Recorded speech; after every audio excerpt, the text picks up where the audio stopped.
திருப்போரூர் அருகே நடைபெற்ற மாநில அளவிலான கராத்தே மற்றும் சிலம்பம் போட்டியில் 1000க்கும் மேற்பட்ட மாணவர்கள் பங்கேற்பு.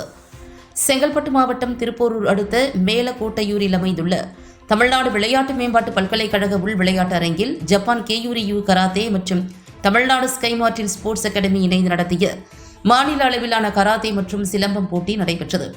இதில் தமிழகம் முழுவதும் பல்வேறு மாவட்டங்களில் இருந்து 7 வயது முதல் 15 வயதுக்குள் அடங்கிய 1000க்கும் மேற்பட்ட சிலம்பம் மற்றும் கராத்தே பயிற்சி மாணவியர்கள் கலந்து கொண்டு தங்களது திறமைகளை வெளிப்படுத்தி அசத்தினர். போட்டியில் வெற்றி பெற்று முதல் இடத்தை பிடித்த மாணவர்களுக்கு விலை உயர்ந்த மிதிவண்டி, 2 மற்றும் 3ஆம் இடம் பிடித்த மாணவர்களுக்கு கோப்பை மற்றும் பாராட்டு சான்றிதழ் பரிசாக வழங்கப்பட்டது. இந்த நிகழ்ச்சியில் மாணவர்கள், பெற்றோர்கள், பயிற்சியாளர்கள் என 1000க்கும் மேற்பட்டோர் கலந்து கொண்டனர்.